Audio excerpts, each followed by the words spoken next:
Hello and welcome to the Mark on Fundraising podcast extra. This is extra bits.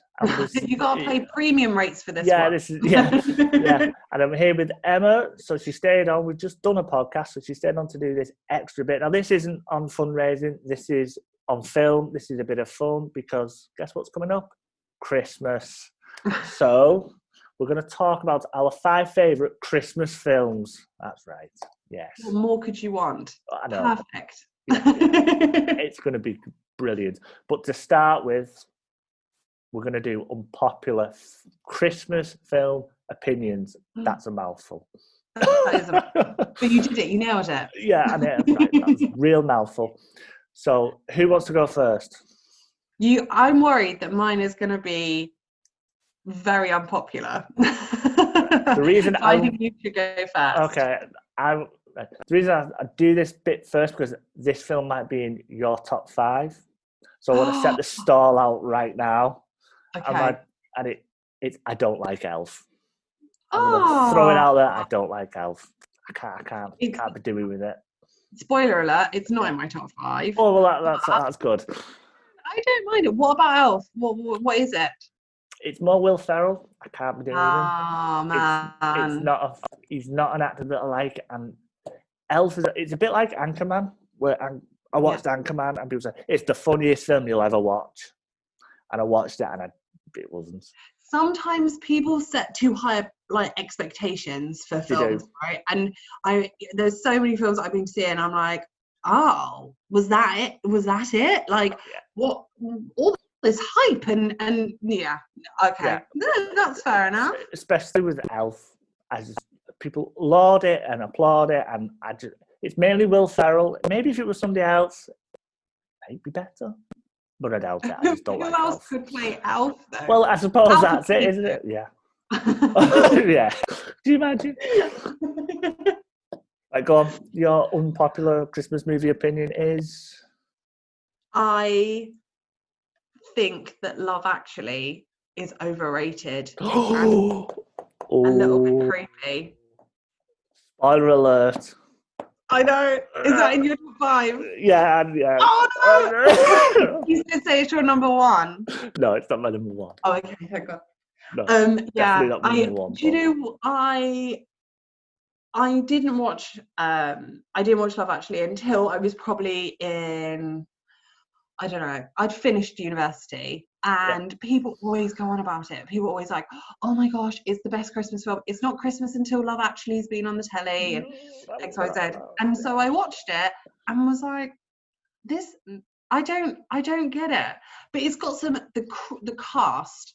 It's got the makings of a great film, but there's something that just doesn't work for me. Like Alan Rickman, Rowan Atkinson, like it's an amazing cast. Yeah.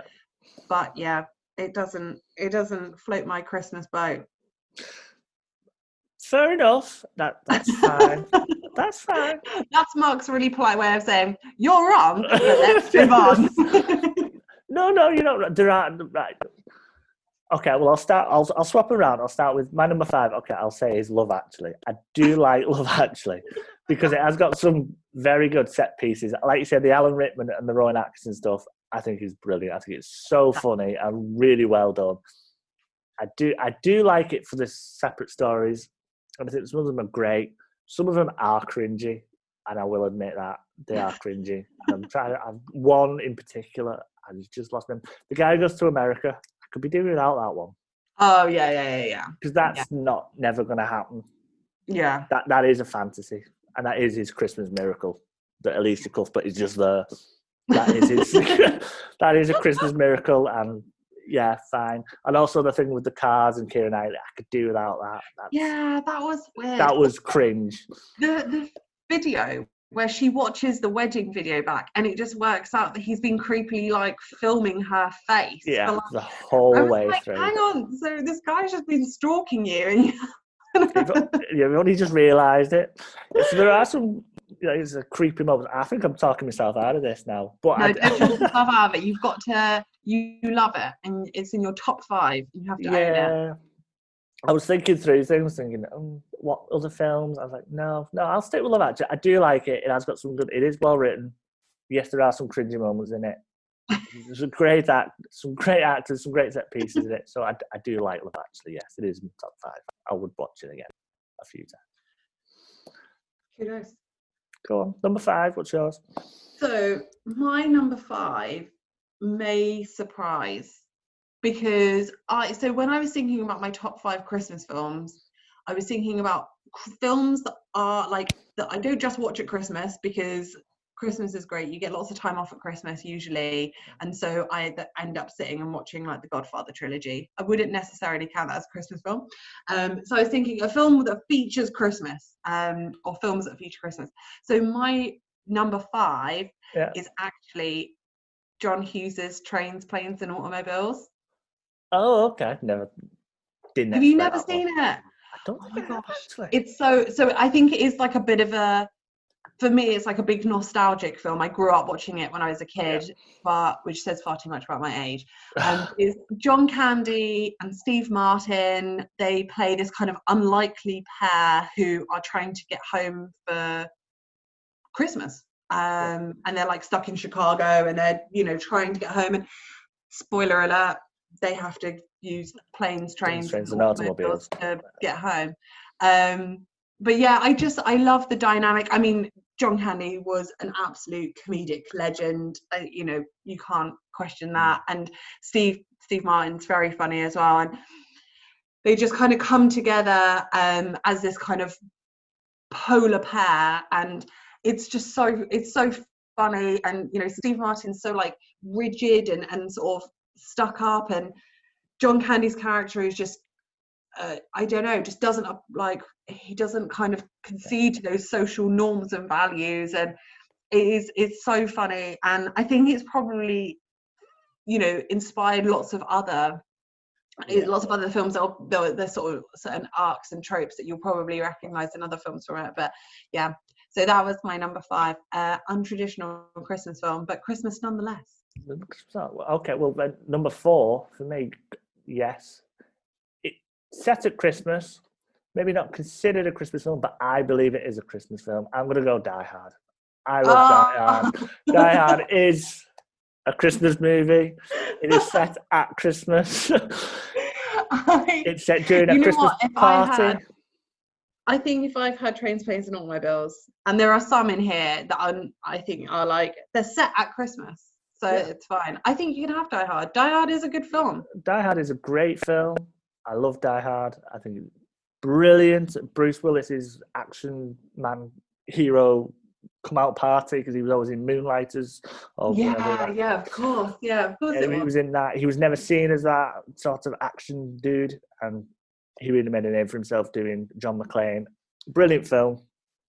Gave us one of the best. Alan Rickman again. Yeah, of course. One of the best villains. Is this the theme? Are we gonna? Is Alan Rickman gonna feature in at least one of our? I hope so. I don't know if Alan Rickman features in any more of my. In any of my, no. But it's interesting how, apart from Love Actually, which was in 2003, Die Hard was in 88. I've got another film that was set in 88. Well, made in 1988. So if you can guess that, brilliant. And then the other 2 films were both made in 92. So that's the only other connection I can. Which was really, I was like, oh, look at that. That's a good year for we're going to have at least one crossover. I reckon. Otherwise, we're different. Yeah. Go on, number 4. Number 4 is a war film. Oh. It's a Christmas war film. Okay. It's a really, it's a brilliant film. It's quite a sort of smaller independent film called Joyeux Noël, which is just Merry Christmas. And it's a film based in the trenches of the First World War. So it's this kind of, I'm sure that you would have heard that story about on Christmas Eve in 1914, there was like a truce it's like an unofficial truce, isn't it, really? Between and they played football in no man's land, really, on the Western Front. And this film covers that. And I'm counting it as a Christmas film because Christmas Day does feature in it. Okay. So that counts. But it's just a really lovely, it's obviously sad and tragic in lots of ways, but I really like it because it's that element of hope, and I think that's what Christmas films always have, and what you love about Christmas films generally. And yeah, I always watch it at Christmas because I just like being a bit weird and just watching unconventional films at Christmas, like The Godfather. But yeah, I think it's so beautifully acted, and the set is just incredible considering what you're working with is bleak, desolate, landscape. And you really kind of get to know these characters and a bit about their lives, and you're constantly jumping between kind of French, English, German, and then they get on the kind of the pitch. It's not a pitch really, is it? It's just, into no man's land on Christmas Eve, and there's just this moment of just, it's gone, like the chaos of war has gone. But obviously, as we all know, it was very fleeting, and next day it was back to business. But yeah, so that's my number 4, Joan Noel. In my very bad French accent. I apologise to anyone who is not only French but has ever been to France. Anybody who's listening and is French, I apologise. Okay, number 3. We're going Bill Murray. It's Scrooged. Nice. I love Bill Murray. Even though I have a Bill Murray Christmas jumper, there is no Bill Murray in my Christmas film list. Really? Scrooge is... It's good. That is good. That is a really good shout. I love Scrooge. A very, very, very, very dark take on the Christmas, on the Scrooge tale. Yeah. Brilliant. I think the Christmas ghosts are fantastic. The taxi driver, the fairy that beats him up. Obviously, death is, at the end, he is, the ghost of future. He's always portrayed that way, but he's a very scary death. Bill Murray plays a brilliant part as Frank Cross, and it is just fantastic. I do love it. It's one of the films that I watch most Christmases. I just love to take on that Christmas tale. I think that's a good shout. It's you can't really go wrong with Bill Murray either. No, Bill Murray is just brilliant. No, this isn't an endorsement for Bill Murray, but Bill Murray is brilliant. We should all be watching more Bill Murray films. Bill Murray, he is, but no, he's a great. Some excellent set pieces in there. Some really funny comedic moments, as you would expect with Bill Murray, and a great appearance by Karen Allen, and it is just a great film. I do love it. So, what's your number 3? My number 3 is very Christmassy. It's A Muppets Christmas Carol. Oh, nice. It's good. It's good. Yeah. So Brian Henson, obviously. I think we all grew up knowing the story of Scrooge and obviously Dickens' Christmas Carol.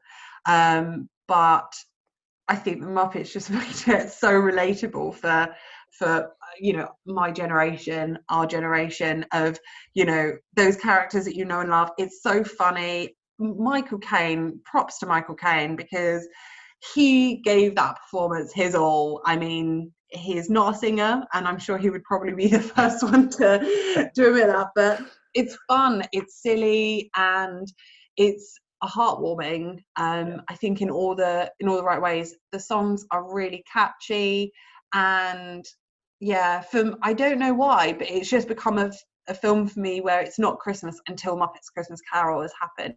Yeah. Like you said about Love Actually, that's just not the case. I agree that if you've watched Muppets, then it's Christmas. Yeah. Yeah, it's not Love Actually. I was going to say that these are our opinions on films, our top 5, but I think I can universally say that it is not Christmas until you've watched Muppets. I'm just going to say. No, yeah. I would. I agree with that. Yeah. I think, it's always, there are certain films that everyone will have in their kind of catalogue to watch at Christmas, but there's something about the Christmas Carol, like A Muppets Christmas Carol, that just seems to me, I don't know, it just seems to start it off it's just such a great film, and it's so fun, and who doesn't love the Muppets? Exactly. Who doesn't love the Muppets? Okay. So number 2, I'm going to go Home Alone, but number 2. Oh! Yeah, I prefer number 2. I was thinking about this. I was like, I prefer number 2. Yeah, I do. I love number 2 for the opening sequence where so he's got on the plane, but he's in New York and they're in Florida and it's raining. And I just love that whole sequence, the music, the Christmas song that's used. I love that Christmas song. I can't never remember who it's by, So if anybody who's listening to this can tell me who it's by, let me know. It's brilliant. And then the whole sequence, I think Tim Curry as the hotel attendant. Oh, yeah, Tim Curry. That's the sequence where he's escaping, or Kevin is escaping the hotel, and he puts the film on, the Angels with Dirty Faces. Yeah. That is I howl laughing at that sequence every time it's on. It's brilliant. And I always think it's just a better film. I know it's controversial, but I think it's a funnier film, and it's live, and the scope of it is so much bigger because it's not just its home, it's New York. You know, New York, and there's something super Christmassy about New York anyway, isn't it? Like Christmas in New York is just. I think with Home Alone 2, I always loved that kind of play between Tim Curry and the Grinch. As well, that kind of play with, Tim Curry is a complete master, and he could really contort his face, and he looked a little bit like the Grinch at some point. Yes, he did. Yeah. But yeah, I always thought it was really good. Yeah, and the Donald Trump cameo in there as well. Yeah, brilliant. He's just one of his more successful careers. Yes, he should have maybe stuck to it. Yeah. I think the sequence at the end where obviously it is Harry and Marv. Harry and Marv, yeah. Harry and Marv, sorry. Them at the end in the house, again, brilliant. My number 2 is Home Alone. Ah, there we go. So yeah, mine, I went with the first Home Alone. I agree. I would probably do Home Alone / Home Alone 2. I would just get the box set and just watch them both back to back, and that would be fine. But yeah, again, it's just it's so iconic, isn't it? It's so quotable, and the image of Kevin McAllister putting aftershave on for the first time, and all of that stuff. I just really like it. It's just really festive and warm, and it has John Candy in it again. Second feature for John Candy for me. And it's just really wholesome, and I really love it. And I was reading a review of Home Alone when I was thinking about the films that I was wanting to talk about, and someone referred to the Home Alone as a resourceful little boy is left at home at Christmas or something. If you're gonna describe it, that is a way to describe it. Yeah, he is resourceful. He's just a very resourceful little kid, and they do leave him behind. Yeah. But yeah, I loved Home Alone, and it's something that I've watched since. I mean, it came out in 1990, right? So yeah, something that I've watched since I was very young. So yeah, Home Alone. Yeah. So number 1, I'm gonna go Muppets. Muppets is my favourite Christmas film. Muppets Christmas Carol. Yeah, it is. I've watched Muppets every year since I was probably about 6 or 7. So I grew up there. I love Muppets. And also, the thing you said about Michael Caine, if ever there was an actor that just waited 60 years to play the perfect role, he was born to play Scrooge. Yeah, his singing's a bit... but it makes it endearing. Yeah, but the songs are classics. And they're all a classic, and it isn't Christmas till you've watched Muppets, I think, anyway. No, I agree. I think that's a very good number 1. Yeah. I feel bad that they were my number 3. It was tough. It was tough between 2 and 3. I think that they could have been joint second. Yeah. But yeah, Muppets is brilliant. Yeah. Number 1. My number 1 is It's a Wonderful Life.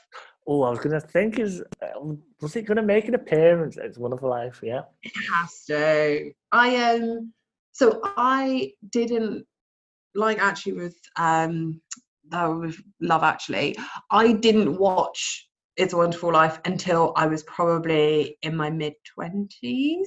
Okay. Yeah. So I know lots of people, it's like something that they grew up with every Christmas. Grandparents would put it on, or your parents would put it on. It'd be part of that Christmas tradition. But I never had that. We never watched it in my home. It wasn't until I was sort of much older that I, introduced myself to it, or was introduced to it.